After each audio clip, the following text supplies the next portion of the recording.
Thank you so much. So just to reintroduce myself again, I'm Kerry-Ann Joseph-McLean, as you have heard about my path or journey. But basically what I'm sharing with you today is certain topics that we speak on. So every Tuesday we're here at 7 p.m. Eastern Standard Time. This is something that we've wanted to do for over a year. And so basically, given our life circumstances, losing my mom 2 years ago, had a few deaths in our family in 1 year. We just wanted to be able to just give back in a way such as this. So I think the timing was right for 2025. And so we do have recordings of other topics we've spoken on. But today we're going to be speaking on Crohn's disease. We'll be speaking on, IBS. We're speaking on also ulcerated colitis and the different type of symptoms that are associated and what you can do in sort of helping. So for those of you who are here, again, I thank you for your time. Like you could have been doing something else, but you chose to be here. So I'm going to start my presentation with you. And of course, we'll have at the end an opportunity for question and answer. If you're shy, you can place your questions in the comments and we can go from there. Thank you so much.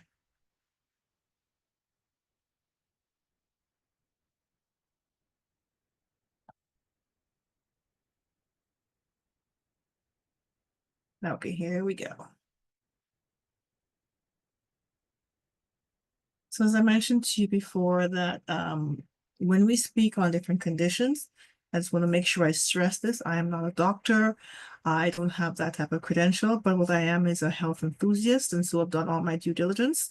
And the information I share with you, these are basically from credible sites like Harvard, Yale, Public Medical Library, which is actually documented studies of thousands and thousands of information studies by different people in their field. So I'm a research buff. I just don't like to go to Google because you can go down a rabbit hole of that. What I'm sharing with you is just information from credible sources. So we know Crohn's disease can impact a lot of people, but what the underlying condition is autoimmune. So the autoimmune actually triggers certain type of conditions, and everyone's body is different. So of course, it will impact people more severely than others. You may not have it, but you may know of someone or heard of it, and then you don't fully understand what that entails.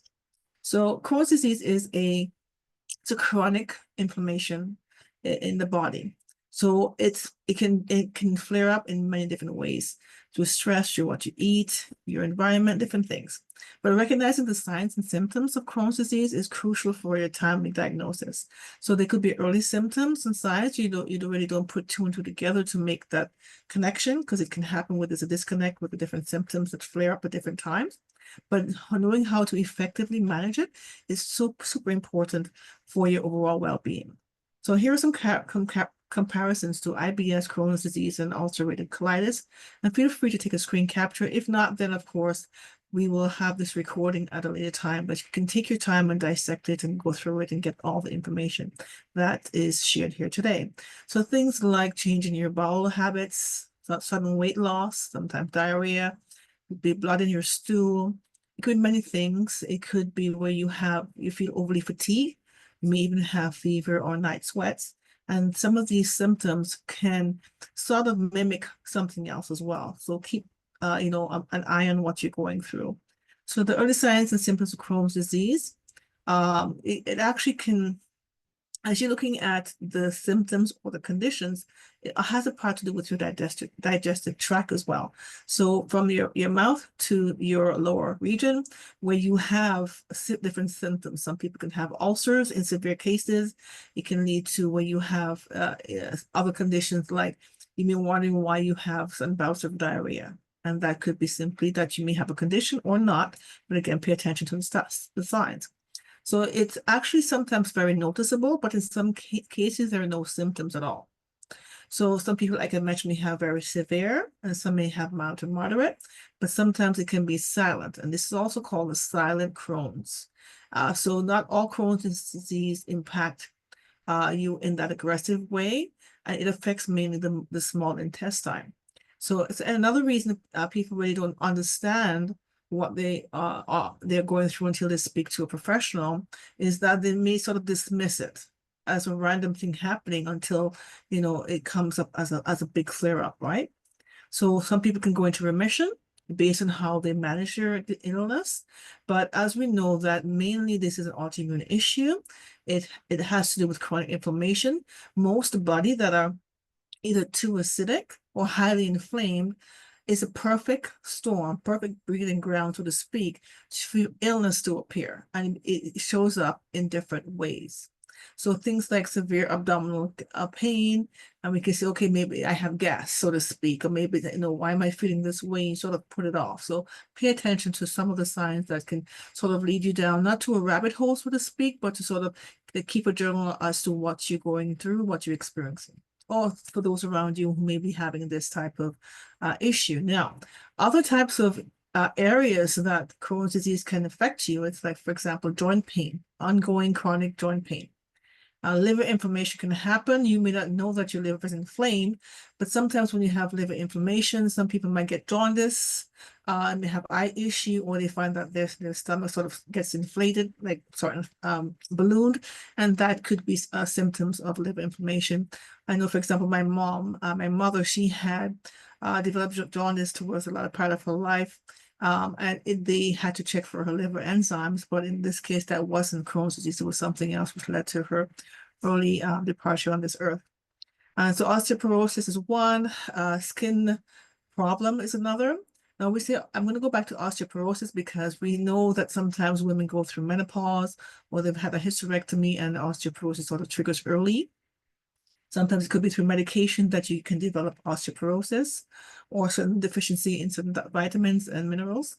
But again, this is part of the symptoms for Crohn's disease. So of course, keep an eye on that.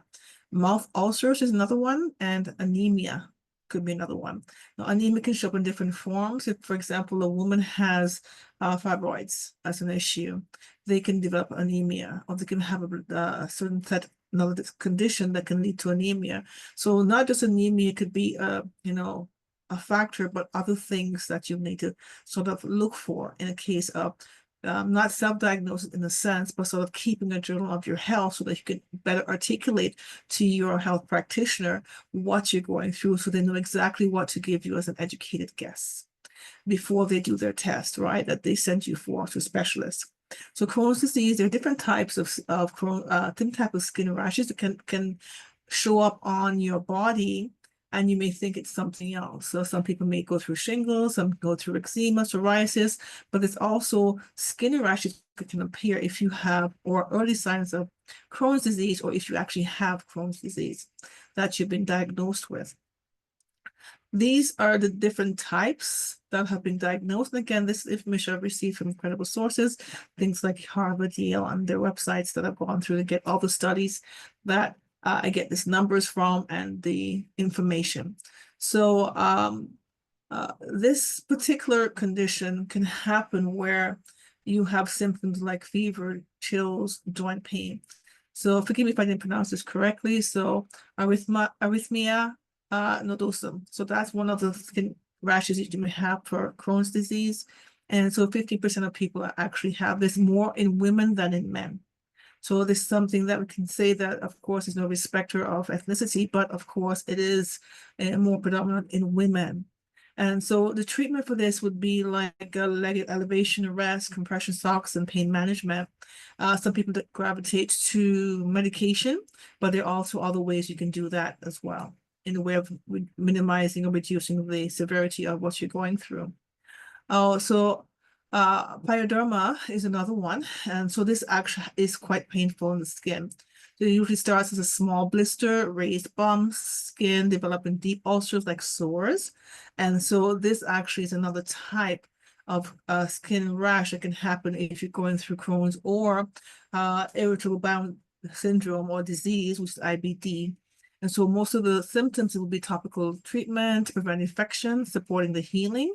And in some cases, you may need to have injections to sort of soothe some of the symptoms down. Another one is called sweet syndrome. In this case, it also impacts more women than men in this particular skin condition. And it appears like a red blotch or a red discoloration, like bumps or blisters. And it's found usually in the upper body, like your face or your neck. And I want to draw as well, there's some other sort of conditions that can give you a rash. For example, if you're going through premenopause, you can have skin rashes. So again, that might be one factor for that, but for this, you have to sort of look at the other type of symptoms you're having to determine, am I actually going through, symptoms of Crohn's or IBD? So some of the things that will be a factor with your doctor, you explain in detail what you're going through, is that they will most likely have you have a test for your white blood cells to see if the levels have increased to a higher amount that is not normal to your body count, your cell count. So most of this is to usually treat it with an oral or topical corticosteroids, corticosteroids, or the rash may keep recurring if it's not treated well. So another one would be zinc deficiency. So most people don't know that they're deficient in zinc because they may have other conditions like feeling lethargic, feeling that they're totally drained, or they have other symptoms. And so acrodermatitis is another one, and it's a long-term effect on the skin, but it appears usually on the arms, but it also is tied to long-term diarrhea as well. So it leaves your skin feeling dry and also leaves it like flaky. Again, some symptoms like psoriasis can be like extreme or eczema, but this would be slightly different because you're deficient in zinc. One thing I can say is that if you're deficient, you think you're deficient in zinc, don't just take an over-the-counter zinc medication. Make sure you can go to your doctor and ask them to have a blood work done where you can have yourself tested for zinc deficiency. May have an extra cost, but at least you can know. And then there's also naturopathic doctors or clinics that you can take your blood work to, especially here in Canada, the naturopathic school of college, where most naturopathic doctors get their credentials. You can actually go there, and I can share that with you at a later time. My husband has done that as well, where he found he was deficient in zinc, and his regular doctor didn't pick up on that, and that had to do with a thyroid issue. So this is also symptoms as well to look out for. So things like skin tags, lesions, either oral or perianal. You also have, excuse me, other types that you may go through, and they may appear different in on your body. So some are harmless, some have tears, some could be inside of your mouth, your cheek, your gum, your tongue, your lips. It could be different places that it may appear because your body, when it manifests the illness from inside out, it appears anywhere. And so everyone's different, right? Vitiligo is another one that can also be part of Crohn's. Vitiligo can be tied to many things, including cancer. It could be Crohn's disease. It could be other things. But vitiligo is also a condition that is associated with Crohn's disease. Psoriasis, as I mentioned before, is an autoimmune condition. So this results in scaly, patches of thick or discolored skin. So over time, depending on your immune system, what's happening, you may have a flare-up or other things. And skin cancer also is another area that can have these skin rashes, but it may not be related to Crohn's. It just could be like an autoimmune issue that you're having in your body, and it manifests in different ways. So other skin rashes that you can actually sort of look out for if you have gone through this or you know someone who is pyoderma. So this is actually, your IBD triggers basically is overactive. Your immune system can be overactive or underactive, right? So people with Crohn's may be likely to develop this type of skin rash. Again, it's like raised, blistery, patchy areas. And so the skin sort of folds together, and like the groin area or the armpits. And vasculitis rash is also another one as well. So if you're looking through different types and you're looking at your skin, you may take a picture of it, for example, because by the time you go to your doctor to show the flare-up might have gone down a little bit. And so you actually have something to show a history of what's happening with your skin. So you're more equipped to share what you're going through with your doctor. So this can actually be triggered in, of course, that your immune system has a flare-up, and many things can actually trigger your immune system to be overactive or underactive. And there's different deciding factors. So you being in tune with your body is key. So another one here as well, excuse me, is epidermolysis. Sorry, that's my tongue twister here. So the blistery rash is usually found in people who've had Crohn's disease for multiple years. So these large blisters are filled with fluids, develop on the hands, the feet, the knees, and the elbow. And so if you're looking at this type of condition that you may or may not experience, you need to be mindful of that. And again, everything is linked to the inflammation and your immune system either being too overactive for long periods of time. So Crohn's disease is known for causing digestive problems, which is linked to your gut health, your brain, your gut, your overall body, but mostly with your gut health. Your digestive issues could be linked to Crohn's disease as well. And so that manifests itself in other ways because the body digestive system it can impact other areas of your body, like joint pain, eye problems, and so forth.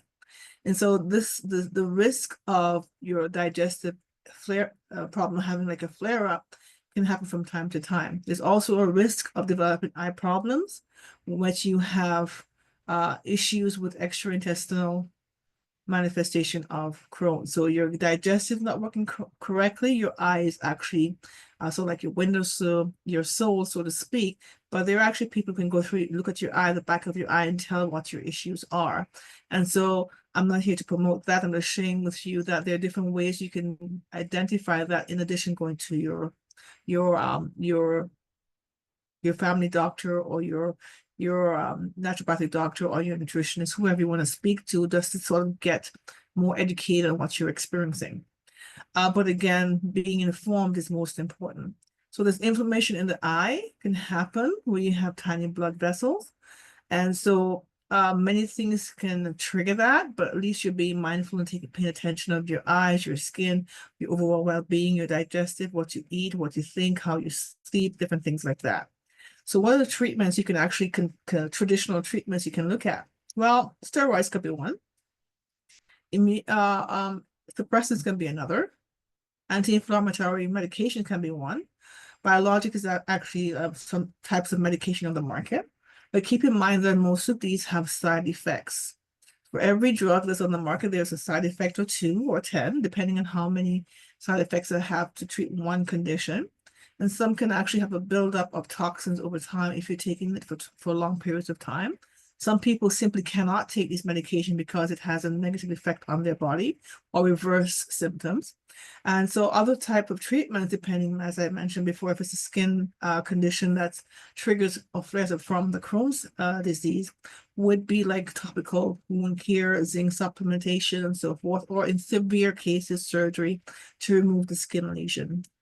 So there's a difference between ulcerated colitis and Crohn's. So if you can take a screen capture of that, I won't go through it in its entirety, but basically there's location of inflammation determines which condition you have or which illness you have, patterns of the inflammation, appearances of the inflammation, location of the pain, and the bleeding.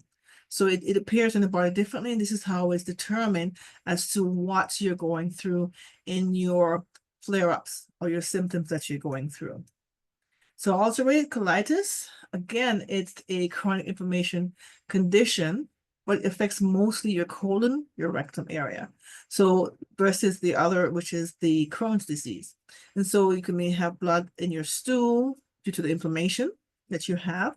And of course, it could be genetics as well.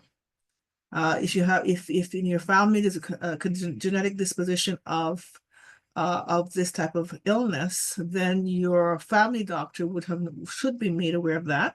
Even if the person doesn't live in the same country as you, but at least you can see there's a history of that. And if not, they can rule that out. So of course, your environment is another issue as well, could be a factor. And Crohn's disease and ulcerated colitis, they are also known as IBD, but they're distinctly different in certain areas of how it impacts your body. And so about half of the people with ulcerated colitis have mild to moderate symptoms, which can be manageable. The course of this colitis may vary, with some people having long-term periods of remission. And of course, it has to do with your overall well-being and how you're maintaining your health. And so, of course, the IBD that can cause things like sores, also similar to Crohn's and your digestive tract, and it actually impacts the innermost lining of the large intestine, where I mentioned the Crohn's may be the smaller intestine, so the colon and the rectum.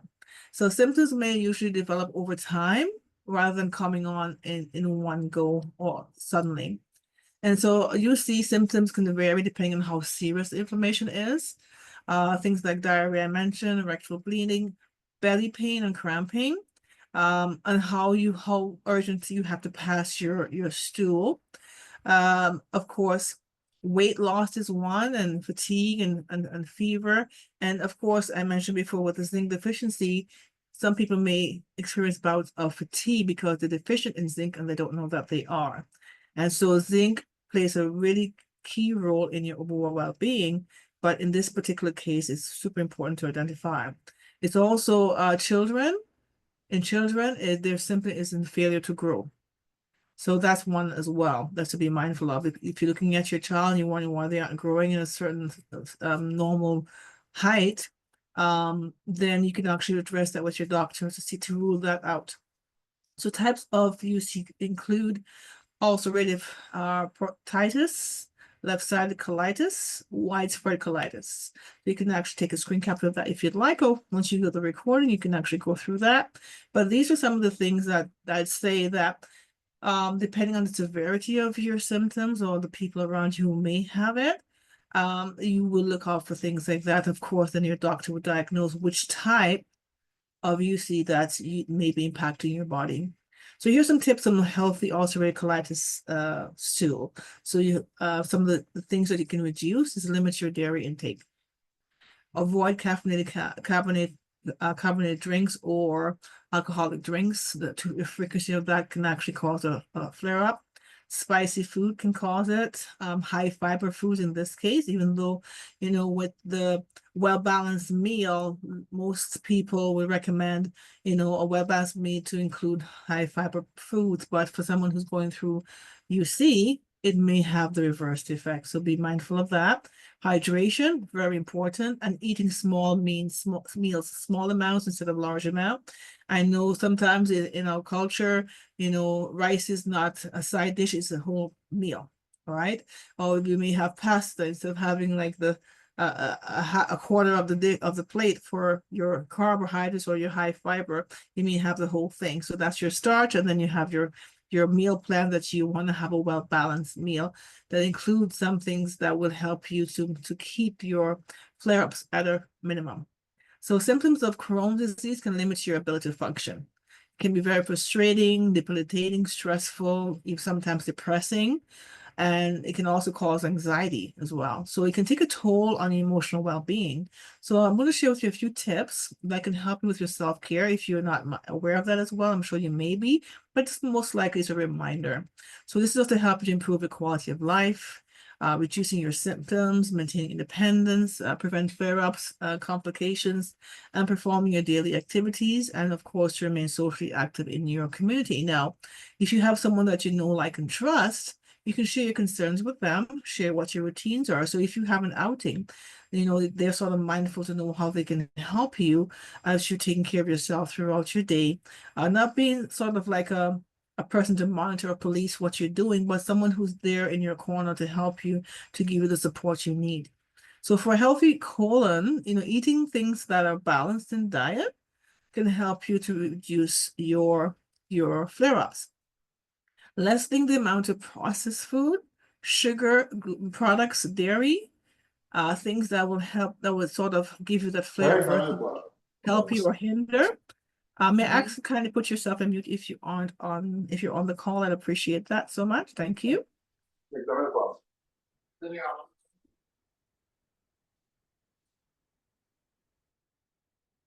Thank you so much. All right, so basically what we're sharing here is certain tips that we can also be mindful of. So things like hydrogenated vegetable oil, alcohol, caffeine. So things like olive oil would be better than you taking things that are processed in a sense that will give you the negative effects like flare-ups. Certain fats like animal fat, not necessarily good for you if you're going through these type of conditions. Also, some foods to avoid. I mentioned that before, so here's like a screen capture of that. Exercising regularly to balance your ulcerative colitis. This is also for people who are going through Crohn's disease as well. So getting regular exercise can help to make sure to but of course not overdoing it, not excessive. Everything in balance. So when working out with UC, the goal is to reduce inflammation in the body, not to increase inflammation. Because sometimes if you're doing heavy lifting with for um resistance training through lifting weights, you can actually create your body, more inflammation in your body, because your body's are sort of with your muscle tear down, you have more acid in your body. So of course you have to make sure you're doing things within moderation. Getting enough sleep, it's very easy to say as a cliche, but I myself, this is my challenge for myself for 2025, to make sure I get more sleep and to be more mindful. But getting more sleep, especially in your REM cycle, helps to fight against UC, because if your body's resting in this REM state, it gives it the ability to repair and to restore, or to help your immune system to become more balanced. So it gives you to have time to heal from the past injuries, or the scarring, or the rashes you've had, or some of the symptoms you've had in flare-ups. And so body, so forth, in a sense, when you're sleeping, your body sort of de-stresses. So stress also triggers that, anxiety, all these things with your digestion triggers that. So when your body's getting in that perfect amount of sleep, it helps to counteract that. So sleep deprivation makes your ulcerative colitis worse. So if you think you're saving on, you're doing your goals and dreams, and you're doing all of these things, but then you're lacking sleep, you're actually being counterproductive. So there's a saying, what good does it do you if you gain the world but lose your health in the process, right? Meditation is also a way to control your UC symptoms. It actually has been proven to help to strengthen your immune system through meditation, because you're doing certain things to de-stress the body and to recenter and ground yourself. Breathing exercise is very good as well. Sometimes you don't have the time to meditate, but in a moment when you have a downtime, or you're going to the bathroom, or you're going to your workplace, you're going in the car, you're going to a different place, and you have a little alone time, a little quiet Zen moment. Stop what you're doing, sit for a second, or go into a corner, and you will take a few deep breaths. So I like to do 6 deep breaths for 6 seconds each, and then release for 3 seconds. And I found that when I do that, even though if I'm upset or agitated, even there's anxiousness or anything that may come, I find that my mood shifts. And then I find something to listen to that will sort of bring me back to the present, so that I'm not stressing. I'm not having overly anxious moments. So these are things that if you suffer from anxiety, or sort of depressive order, or something that may cause you to have a mood swing, this can trigger your UC symptom flare up. So some of the natural remedies I want to share with you is a few things. I'm not going to go through everything in detail, but there are certain things in nature that can help with certain symptoms. Boswellia is one. This is found in the resin underneath the tree. If it's available in your area, that's something you can actually utilize.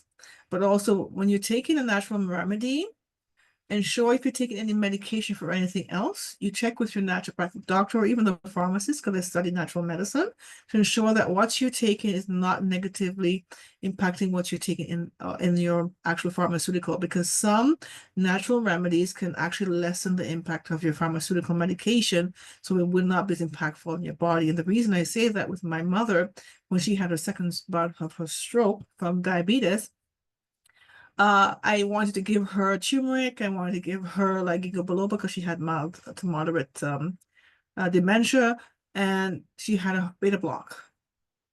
And they told me she couldn't have those two. So I had to put those back on the shelf. She could have vitamin D3. She could have the superfood, which I'm going to share with you later on. But again, be mindful of what you're consuming, so it doesn't have a negative impact. Bromelain is another one. It's a great enzyme for those in pineapple. So the actual bromelain is really good for your UC and to reduce flare-up. Now, if you're allergic to pineapple, of course, you can't take this, but if you can, things are available through your health store, maybe online, but make sure you're getting it from credible sources. Probiotic helps with your intestines and your stomach. So there's a billion, bacteria in the stomach. So getting probiotic to help with your digestive, your gut health will also help you as well. And there's also supplements. So we know in certain foods, we don't have the right amount of nutrients because the soil is heavily depleted in some areas where there's, it's farmed or grown.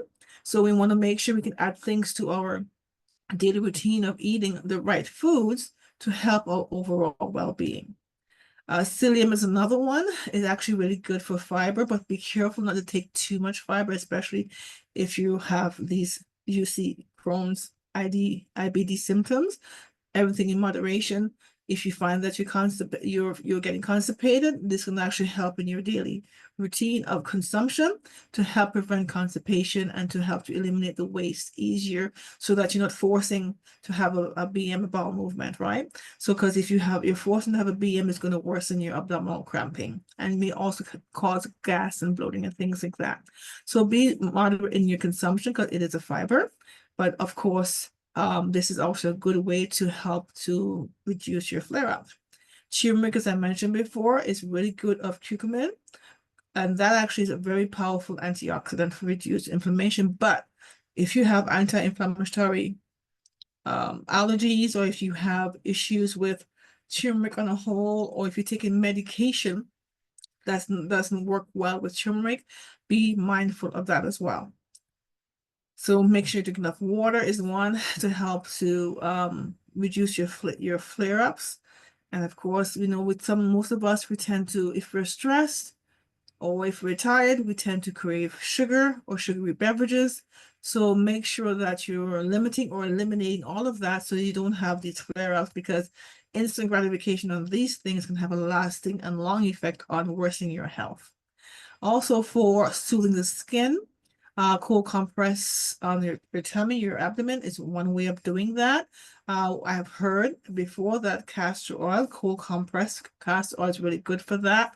Also, if you have any of the cold compress oils, you can put in your stomach and have something to help you with the discomfort you're having. Of course, if you have other issues like breaking of the skin, be mindful, of course, that you're not coating your skin on the areas that are broken. And of course, you want to make sure that you're able to soothe your skin in a way. For example, some people use olive oil in their lotion. Make sure it's free of parabens or any type of chemicals when you're mixing the two, so that you have a way to soothe your skin from the skin rashes you're having. Another one too is acupuncture. Acupuncture actually helps. In some studies through PubMed, below the sources there, has been known to alleviate some of the symptoms. Now, it doesn't cure the Crohn's disease or the IBD or IBS or the UC, which is ulcerated colitis, but actually can reduce the pain that you're experiencing as you're taking acupuncture. And make sure you go to someone who has the right credentials, not just overall type of wellness, but someone who has the Chinese certification for acupuncture care. And so utilizing different types of techniques and remedies to help you can determine which one works for you, because not all treatments or remedies are equal in your management of yourself, because everyone's body is different. So IBD is one I mentioned before. Some of the things that are the risk factor for this inflammatory disease is your age, your lifestyle habit, genetic predisposition, ethnic background as well, your immune system involvement, previous digestive tract illness, and of course I mentioned the environment. So these are similar to the others as well I mentioned before. And some children have this at a very young age as well. So there's something called atopic dermatitis. And for children and adults who have this, they have a higher risk of IBD, which is irritable bowel syndrome disease. So this actually can be an indicator of things that are sort of like pending to show as a flare-up. So if you have things like eczema, different types of inflammation flare-up, you're a higher risk of heart disease, chronic kidney disease, autoimmune disease, rheumatoid arthritis, celiac disease, but of course we're speaking on Crohn's disease, ulcerated colitis, and IBD. Of course, the source below is here. If you want to take a screen capture, you certainly can and read at your leisure. So we know IBS is a common functional disorder that affects the large intestine and can cause complex array of symptoms. And we know this similar to the other type of illness as well. So there's also a link with IBS and gout. There's a study that was shown that gout could be like a condition, especially if you have you're higher risk. For those who've had Crohn's disease or ulcerated colitis, those who go through or undergo intestinal resection of their intestines have a higher risk of developing gout. And so that's something to look out for. Some people may have early signs of gout, not realizing it's gout, which is a crystallization of crystals in the bottom of your feet. And so those who have onset arthritis, that actually I would recommend that you go to your doctor to see if there's any type of connection, because things can be missed, right? Also, there's a connection with the IBS, which is the irritable bowel syndrome, and your brain. So there's a connection between your brain health and your gut health. So if you're highly stressed, or if you have early life stress, or you have traumatic trauma in your earlier years, things sort of manifest 10, 20, 30, 40, 50 years later because you have kept it in. And so what I've learned, that your gastrointestinal system is also known as your emotional system, where all your emotions are stored. So if you have unresolved emotion, unresolved anxiety, unresolved stress, and you're continually taking that in with no outlet, the body will manifest itself in a particular illness that will sort of alarm you as to why did I get this, if it's not hereditary, right? So things like anxiety and depression, hypervigilance, attentional bias, visceral hypersensitivity, all of these could be key factors as to why your brain health and your gut health are not aligned, not balanced. So things that sometimes I mentioned before you gravitate to because we're highly stressed, we gravitate to sweets, processed food, we don't think of being healthy, and that can actually contribute as well to your disruption of your digestive tract. Some of the tips I want to share with you, I'm not going to go through in length, but you can take a screen capture if you like, is just to be mindful of what you're consuming, how you're thinking, how you're breathing, how you're pooping. Now we have a doctor, Dr. Bob Rakowski. He says if you can eat right, think right, poop right, move right, that means you're well on your way to a healthier version of you. So drink your water, your beverages slowly. Don't use a straw as one idea, a tip as to doing that. Prepare your meals in advance. You sort of have a journal. Use cooking methods that will help you to reduce the processed oils and things that you're using, and keep track on a food journal, right? If you have a little booklet or in your phone, you have a notes in your phone, keep track of what you're consuming, especially when you're on the road. Some of the things I mentioned before that can trigger it's here again. And also the things that would actually help you that you want to consider to your left that shows the what your body may not be able to tolerate is example like dairy, right? I tend to love a lot of cheese, so I have to balance how often I eat that, right? And so I tend to not stay away from spicy food, so I don't have a condition, but at least you're mindful of what you eat, and then a flare-up happens so you don't repeat it, so that you save yourself some discomfort, right? So to the right is showing that you can do like protein shakes, so you sort of consume things that you know will help your digestive tract, your gut, and things like supplements that will help you. Now, if you're like me, I don't always remember my vitamins, but I know I can consume my beverages that will help me with my overall well-being. My overall well-being is knowing what my body likes, what I can consume, but what is healthy as well. So you being mindful helps you to live, sort of improve your wellness journey so that you can be the best version of you, as I mentioned before. Here's some other things that can help you with your IBD. So the probiotics, aloe can be one, curcumin, which is the part of the turmeric, and wheatgrass. Now, wheatgrass is good, but if you drink it and you can actually have it ongoing, great. If you're a person like myself with my palate is in control of my body, if it doesn't taste good, I may try it once, but that's about it. But it's totally up to you, of course. Green tea, which I love. I love green tea, you may not. Could be another way as well to help you with your IBD and other things as well. Vitamins and supplements, making sure that you're having a healthy balance of your magnesium, your folic acid, but of course the right kind of magnesium. Making sure it doesn't have heavy metals in there, because there's some magnesium on the market that have heavy metals that'll be counterproductive to trigger chronic pain and inflammation. Psyllium, zinc, I mentioned before, B vitamins, folic acid, and things like that. Of course, they may have to take additional supplements because some of the food are depleted, as I mentioned before. Here's the screen capture of what I want to share with you. So here's where I'm so excited. As I mentioned to you before, about 12 years ago, we were shared some information. And so for me, after losing a dear loved, family member of ours, I was in a wellness journey and just trying to figure out what I could have done to be able to help at that time, my aunt. So this actual herb is called Ganoderma lucidum. The Ganoderma lucidum is mushroom. It's a superfood. It's considered a food supplement as well as a medicinal mushroom. So this has so many properties. So for example, if you like avocados, you may have to eat 7 whole avocados to get the amount of nutrients, antioxidants in just simply having 1 dose of the Ganoderma.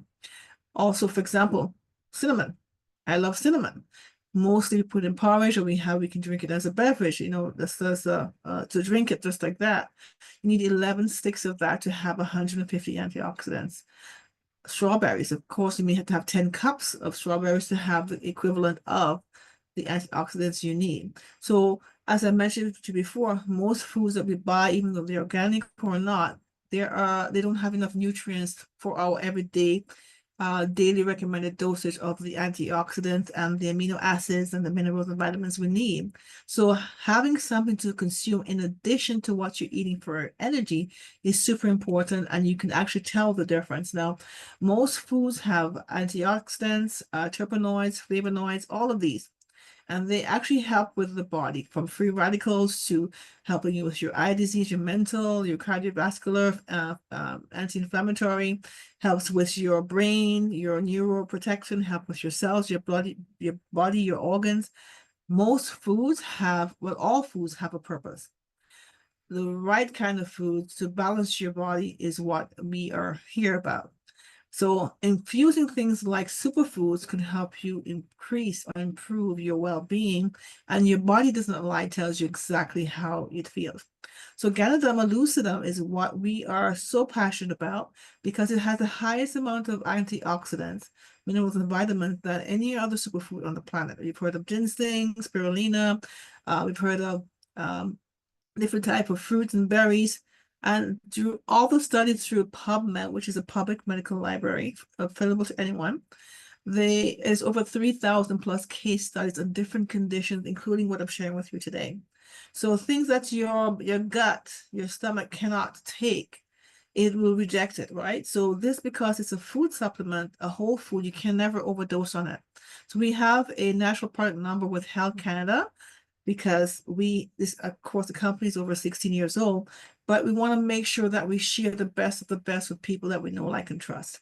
So of course, people that we have not yet met, we want to also share the factual information as well, but also share the goodness of why this is considered the treasure of the earth. And you are the people of the world. We want to be able to be able to share this with you.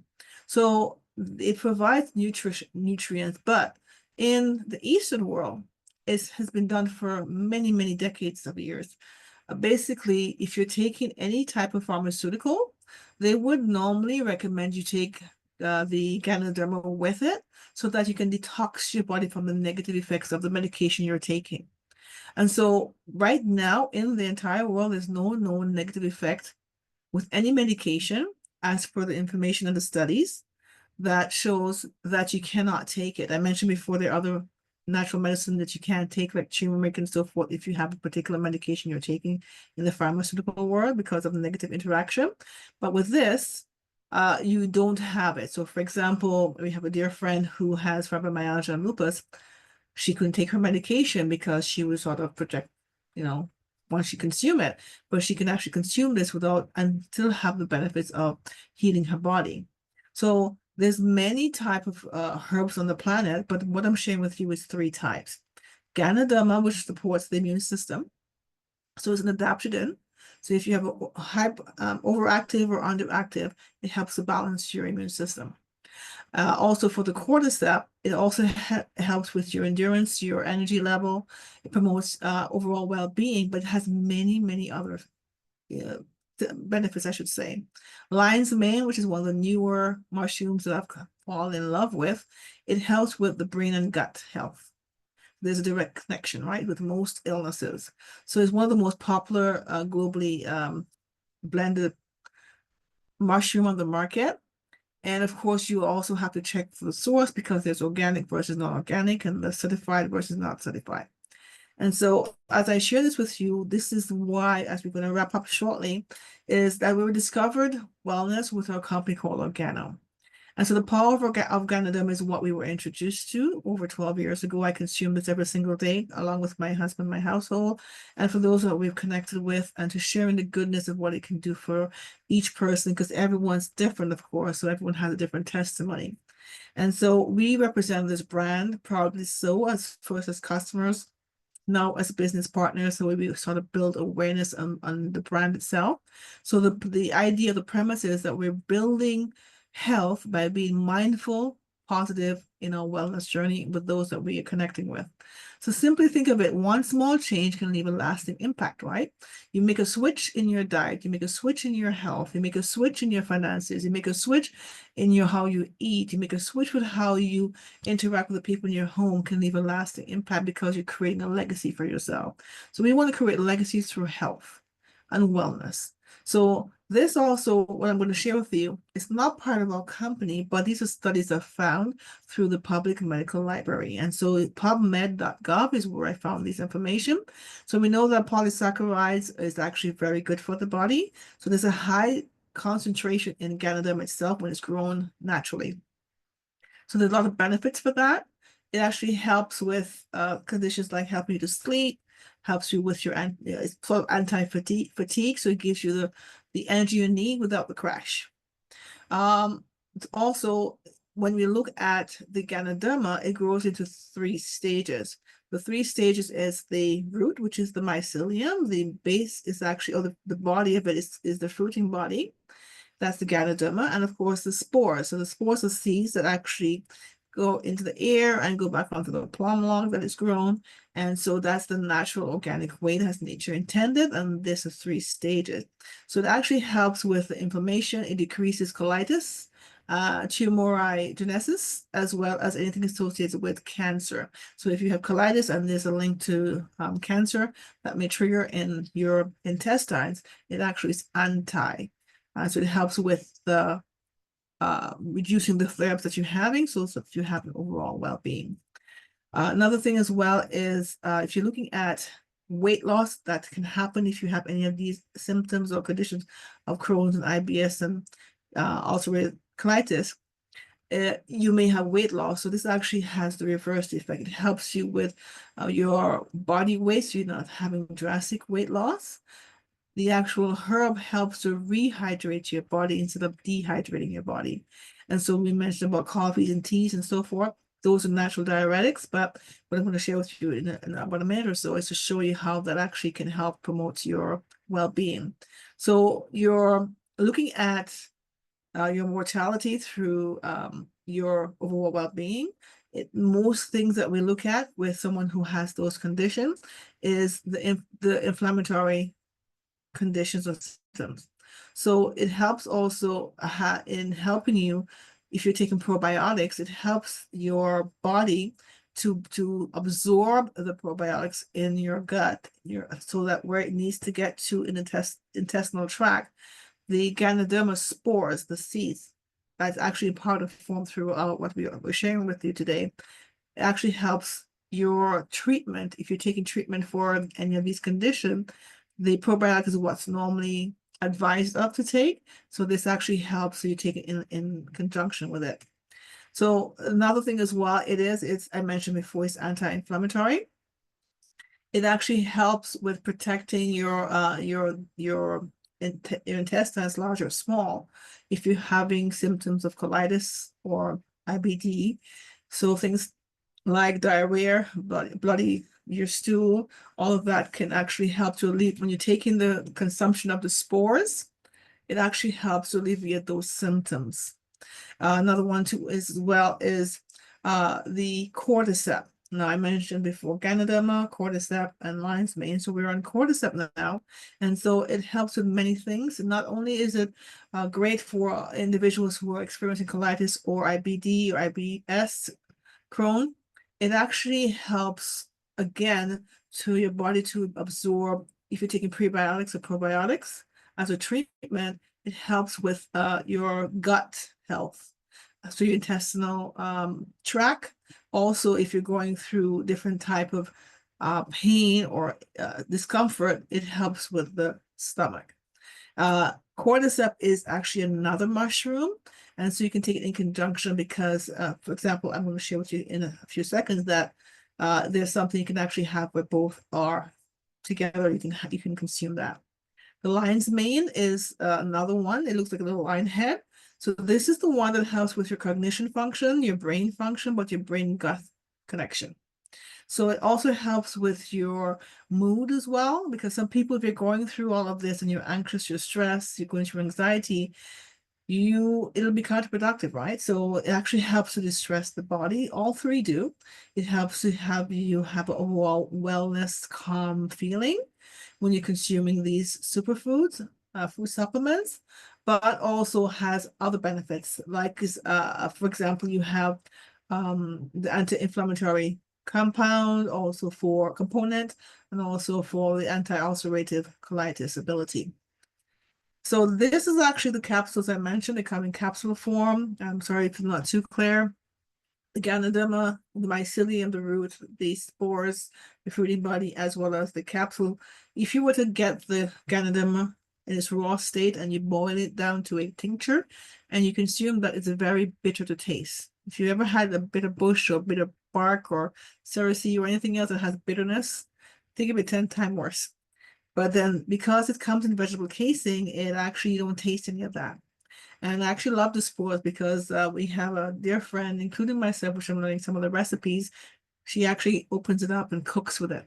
So she marinates with her meats and her other foods, makes her vinaigrettes because she has to try to have organic, and these are all certified organic. Cordyceps I mentioned before. But most of the things you look into the makeup of these type of herbs, things like theanine and polyphenols, all of these have great properties that helps with your immune system and a healthy heart, healthy brain, and more. So this is actually one of the, as I'm going to go back one, this is the tea. It's called South African Voice tea. It's naturally caffeine-free, which is part of our brand, but it has the reishi and the cordyceps. So you can consume this and you can find that you can pay attention to your body, of course, and this is something that can help you with your overall well-being. And again, there's no overdose of food supplement because you're consuming it as a superfood. This Royale is one to the market. It's very new, actually, one of my favorites as the blend of coffees. It has all three. And so in the breakdown of the foods to avoid to trigger, most people have to give up coffee and teas that are highly caffeinated.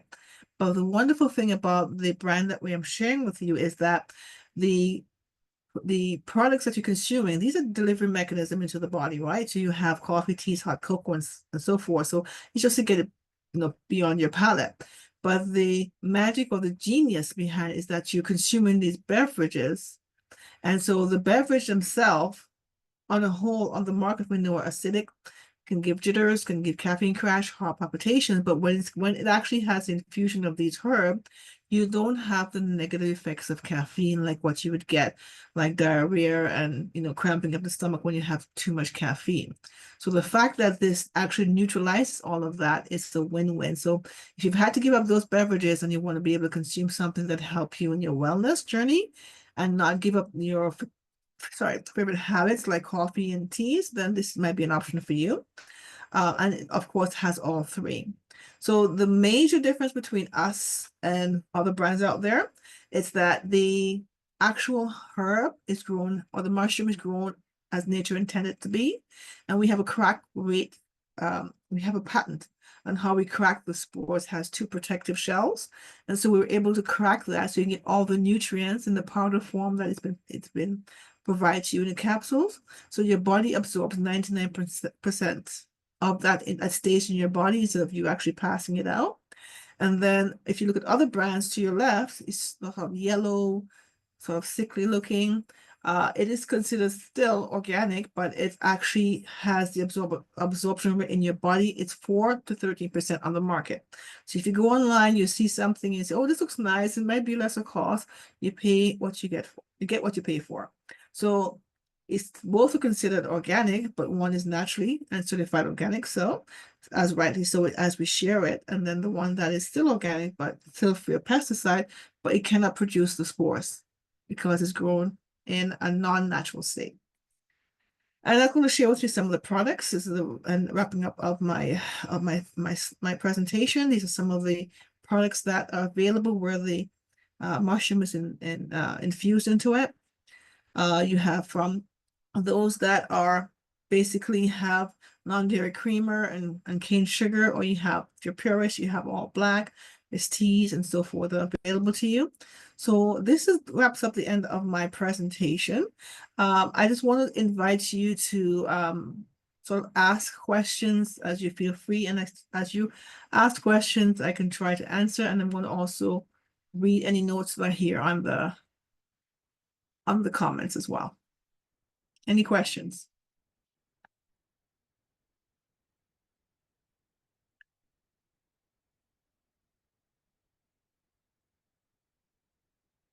Good night, Kerry-Ann. I would just like to thank you for the presentation. It was really good. Thank you. Really informative, because I did not know that certain things are associated with the gout. Right? Yeah, this is one of the things, because the gout can trigger for different people for different reasons. I have a friend who has diabetes, and he developed gout, but he didn't know he was diabetic. He just actually he sort of fainted, and then they realized that. So gout can trigger in different ways. Wow, well that explains it, because I'm pre-diabetic, stage 2. So yeah, they said I had a bit of gout, so I know it's manageable. By taking the spores, it's helping. Right. I'm glad.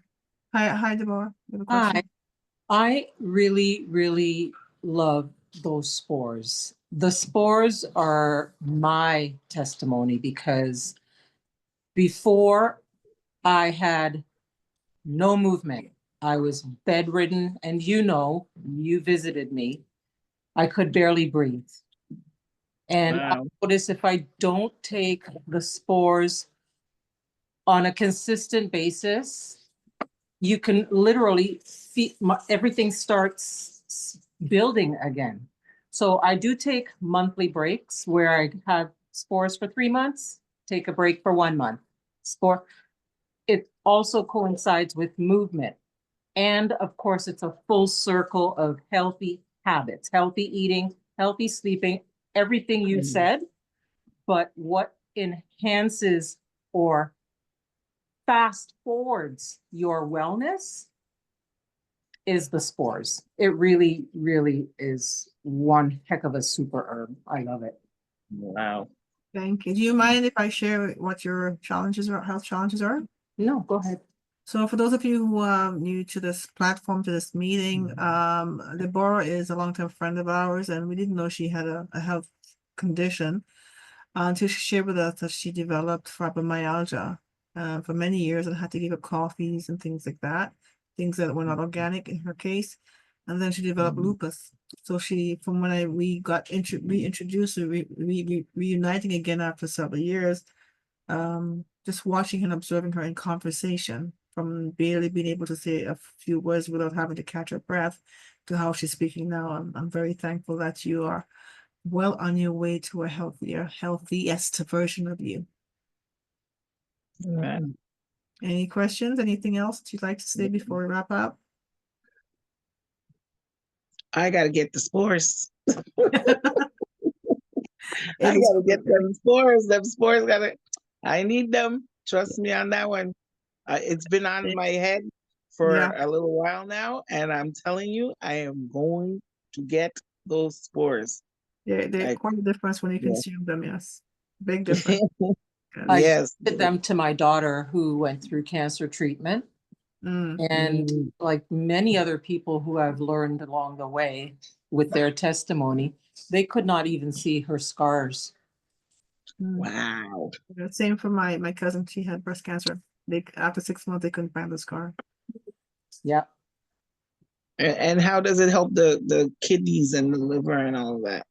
When I found out in her case with my cousin's case was like my sister, I just doubled. You know what's good for you, but you want like a further explanation, right? So what I found out is Mhm. that the actual spores protects your kidneys whilst you're in the process of radiation and chemo. So if you're taking Oh, any okay. medication, that Yes. your kidney has to filter everything and your Yes. liver Yes. can get Yes. so it actually protects your cells, it protects your kidneys, even if you're taking Mm, medication, because we know some medication can impact the kidney for kidney failure, mm, right? And yes. especially if you're in this case Mhm. for diabetes, if your insulin's too high for too long, it's not going to process, your pancreas and all that stuff, right? So in Mhm. her case, my cousin who had breast cancer, she did her bone density before and she did bone Mhm. density after, and they asked after her 20 bouts of radiation, and they asked her what is she doing because she had Oh. like a 20-year-old. She's 63 now, so she was 58 when she had the Mm. breast surgery. And the 6 months Wow. after she went back, the same Wow. surgeon couldn't find the scar on her breast. Wow. Because That's everyone's amazing. different. Yeah. And my mom, who was diabetic, even though she's diabetic, she didn't have diabetic skin. Even if she had Oh. a little nick, Yes. Yes. 'cause she was, I'm going off a little bit off topic, but she was bedridden, and I took 2 years time to take care of her at home. And Mhm. usually when you're bedridden, you can get things like sores and breaking of the skin in some areas. And even though Right. there was a tear, healed within like 3 days. Oh, wow. Because that we were just Oh. giving her. They kept asking me what I'm doing. I said, well, of course, I'm keeping her skin well hydrated with olive oil and stuff, but I'm giving Yeah. her the capsules as Yeah, well. because they have the BU line, so She didn't you even have know. that. It was just basically the capsules and the coffee because she loved coffee. And I rather give her the Okay. healthier kind than the non-healthier kind because most Mm, coffees have mold, right? yes, One yes, more yes. thing, my girlfriend who Mm, recently became a girlfriend of mine, I had no idea mhm, what she was going through, but she kept having a lot of issues sleeping. She just couldn't sleep. mhm, mhm. So I sampled her with the red tea and she really liked it. And she was very fussy. She said, I don't drink much and I don't like teas and they're all awful. So I just wanted her to taste it. She bought a box. Now she makes mugs, and I encourage everybody to play with your food. Please play Mm, with your Yes. food. Play with your I'm food. I'm learning, I'm learning, She I'm learning. makes iced tea with, Yes. and she just keeps a giant mug in the fridge now. Mhm. It helps her. She is able to sleep. And it That's- only took a couple of weeks of just Yeah, consuming it every day. yeah, I've noticed that. Mm, We have a friend who has chronic insomnia and from birth, and she just had in her case she had like 3 cups, and then she'll be able to oh, sleep for 8 hours. So everyone's different, right? So some Yeah. people don't like hot beverages, but you can steep it, put in the fridge, add cinnamon sticks, and then there you go. I'm playing with the food. I'm Yeah. having, yeah. having some good stuff, right? I just read here. So, Karen, thank you for your feedback. This is my first time hearing of this absolutely amazing herb. You're very welcome, Karen. It's our pleasure to share. Any other questions here? Um, No other questions for us. Want to make sure I didn't miss anyone. Okay, so I have the eye checked by Natural DR in Dominica. Sorry, I almost said Dominica, Jamaica. That's where my family's from. Yes. Okay, so you can tell I need a vacation, right? Okay, so this is in Jamaica. Okay, so Yeah, so I just wanted to make sure I didn't miss any questions from the comments, the chat record here. Okay, perfect. All right, then. Thank you so much for your time. We just went up a little bit, but I'm glad that you're all here. Giving you back your time. Thanks for joining. Like I said, you could have been doing anything else, but you chose to be here. So have a blessed day. We do have a business call that we have every Sunday at 5 p.m. Kerry-Ann will be sharing tidbits on ways you can actually earn income through the platform that we have, ecosystem as an entrepreneur. If you would like to learn about that, you can invite that, extend an invite. We will be sharing this recording in our private Facebook group that we have for all of our customers, only about the health and well-being, nothing about the business. We feel free, whoever invited you, to add you to that group so you can stay informed. All right, have a great day. Take care, everyone, and blessings. Bye-bye for now. And Bless you. Bye. everyone. Buddy. Bye.